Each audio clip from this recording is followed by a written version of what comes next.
le bien-être, je dirais le mieux-être des Congolaises et Congolais. C'est ainsi que le tout premier parc agro-industriel vient d'être lancé ici, dans la province du Bandundu. Et c'est une phase expérimentale qui va s'étendre dans pratiquement toutes les provinces, parce que la vision du chef de l'État, c'est d'équilibrer le développement de toutes les provinces du pays, qu'il n'y ait pas de provinces plus privilégiées que d'autres. Voilà que, à peine annoncé par le Premier ministre chef du gouvernement, aujourd'hui, nous sommes en train de vivre événements dans les faits. Les premières machines sont là. Il y a d'autres lots très importants qui vont bientôt arriver. C'est pour dire que nous allons assister à une agriculture mécanisée, comme mon collègue de l'agriculture a eu à le souligner dans son mot de circonstance. Il n'est pas question ici d'abandonner l'agriculture familiale, donc l'agriculture de subsistance. Les deux vont marcher ensemble. Mais à mesure que les parcs agro-industriels vont s'implanter dans le pays, nous aurons réussi vraiment le pari de cette indépendance prônée par le président de la République.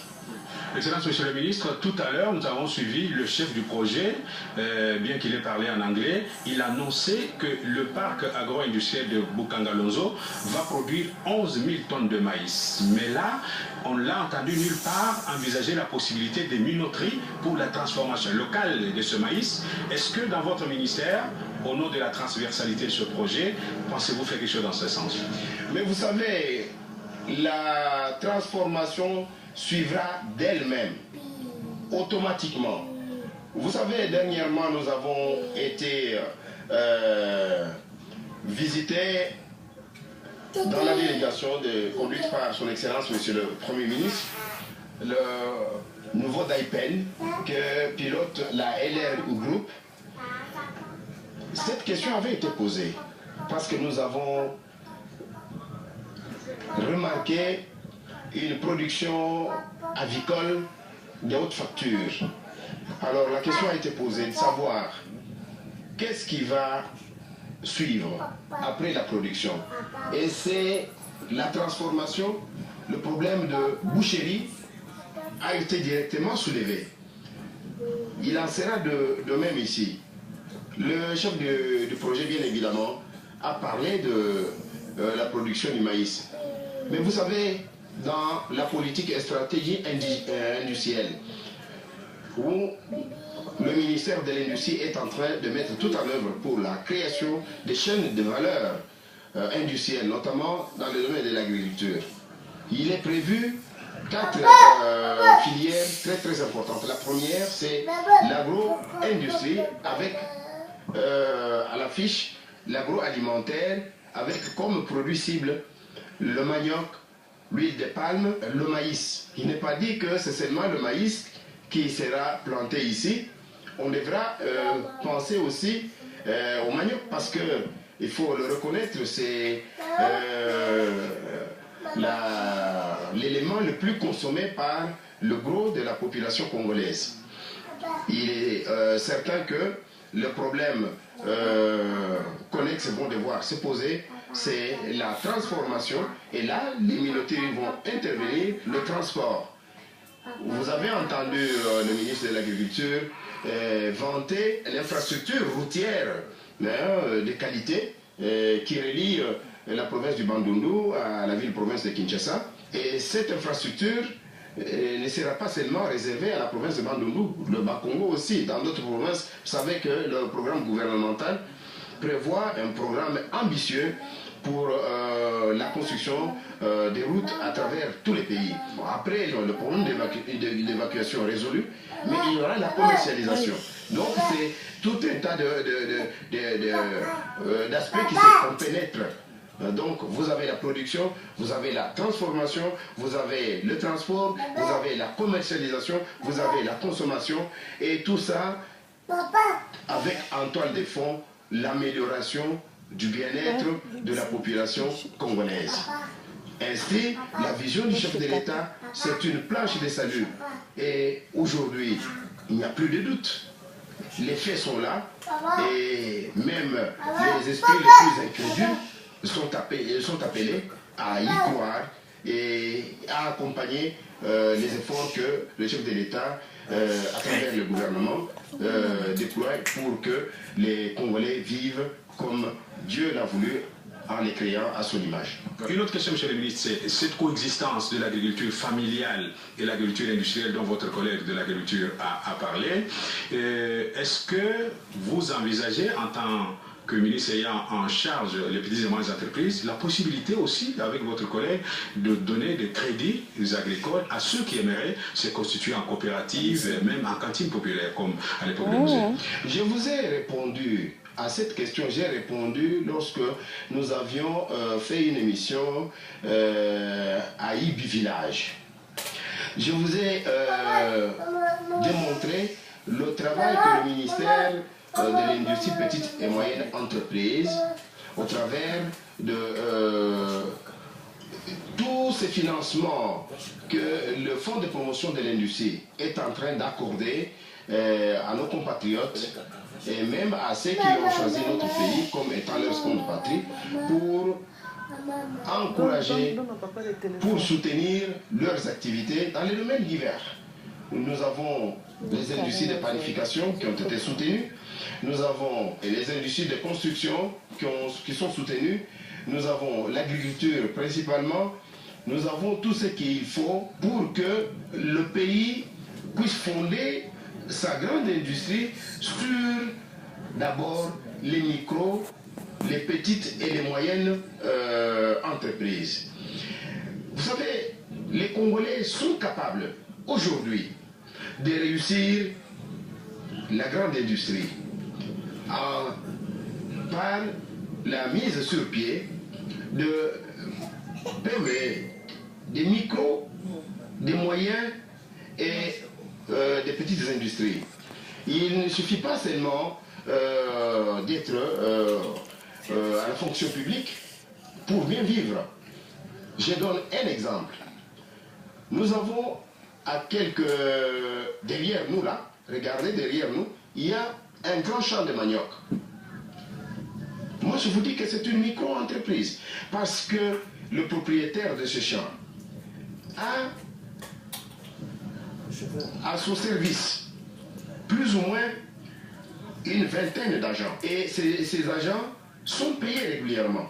C'est déjà un emploi permanent parce que la terre ici ne va pas s'épuiser. Même si une partie peut être mise en jachère, l'autre peut être exploitée et continuellement, c'est un emploi permanent qui est différent des emplois nomades que certaines entités économiques viennent et créent et puis déclenchent des banqueroutes et mettent le personnel au chômage et ferment les portes. Mais ici, on ne fermera jamais la porte.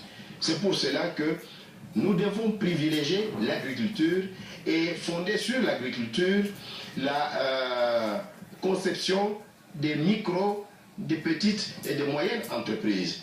Parce qu'aujourd'hui, nous pouvons avoir les grandes minoteries, mais ces minoteries-là, nous allons les utiliser comment si nous n'avons pas de produits? Il faudra importer par exemple le maïs pour venir les transformer. Non, il faut produire le maïs sur place, le transformer et nourrir la population. Et entre-temps, ceux qui auront à acheter ces produits à partir des fermes pourront aussi se mettre à transformer. Et au niveau de la transformation, il y aura du travail. Donc nous avons la possibilité de créer des emplois en chaîne. Tout à fait, Excellence, Monsieur le ministre. Il y a également ceux qui opèrent dans le secteur agricole qui se plaignent de la concurrence déloyale avec l'importation de la farine qui vient d'Angola et bien d'autres pays qui inondent les marchés de Kinshasa. Est-ce que, avec votre collègue de l'économie, vous envisagez la possibilité d'endiguer ces importations qui étouffent en fait les opérateurs que vous êtes censés encadrer? Mais vous savez, c'est plus facile d'endiguer la concurrence déloyale en matière de produits agricoles. Si nous pouvons nous mettre tous au travail, les produits importés n'auront pas leur place. Pourquoi importer le riz alors que nous avons tout ce qu'il faut pour produire des tonnes de riz en grande quantité? Pourquoi importer la farine de maïs? Parce qu'on n'est pas soutenu financièrement par le gouvernement, monsieur le ministre. Non, je ne pense pas, parce que je vous ai parlé du travail que le Fonds de promotion de l'industrie est en train de réaliser.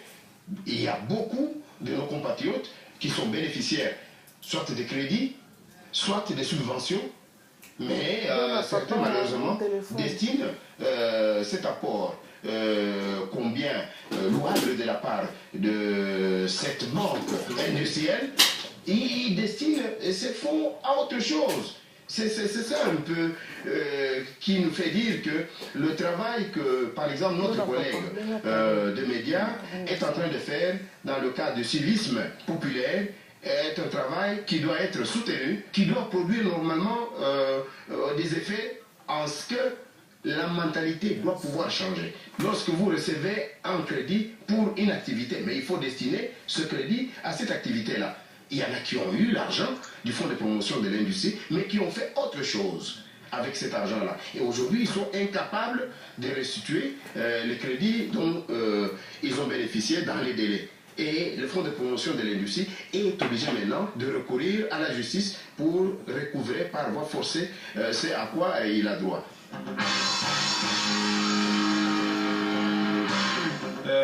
Nous vous remercions très sincèrement d'avoir été des milliers à suivre cette émission, votre émission Essor industriel sur la télévision nationale congolaise. Essor industriel que nous avons tourné exceptionnellement à plus de 200 km de la ville-province de Kinshasa. Nous sommes dans le secteur de Bukanga-Lonzo, territoire de Kenge, district de Kwango, province du Bandundu, où nous venons d'assister à la remise du premier lot du matériel destiné au parc agro-industriel de Bukanga-Lonzo. Nous recevions dans cette émission Monsieur le ministre de l'Industrie, son Excellence Rémi Moussoungaï, à qui je vais devoir faire un honneur exceptionnel de résumer cette émission en 2 paragraphes. La vision du chef de l'État est un acte concret.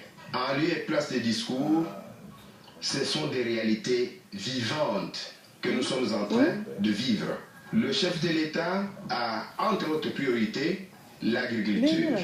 Et aujourd'hui, nous avons l'espace pour pratiquer l'agriculture. Aujourd'hui, nous avons les machines qu'il faut pour mécaniser l'agriculture, pour transformer les produits qui seront tirés de ce parc agro-industriel, l'évacuer, les commercialiser et donner l'accès aux Congolaises et Congolais de pouvoir consommer localement les produits de notre terre. Il est question maintenant que tous les Congolais se mettent debout, se rangent derrière le chef de l'État, soutiennent les efforts du chef de l'État pour que des projets salutaires comme celui de Bukanga-Lonzo puissent réussir et réussir totalement.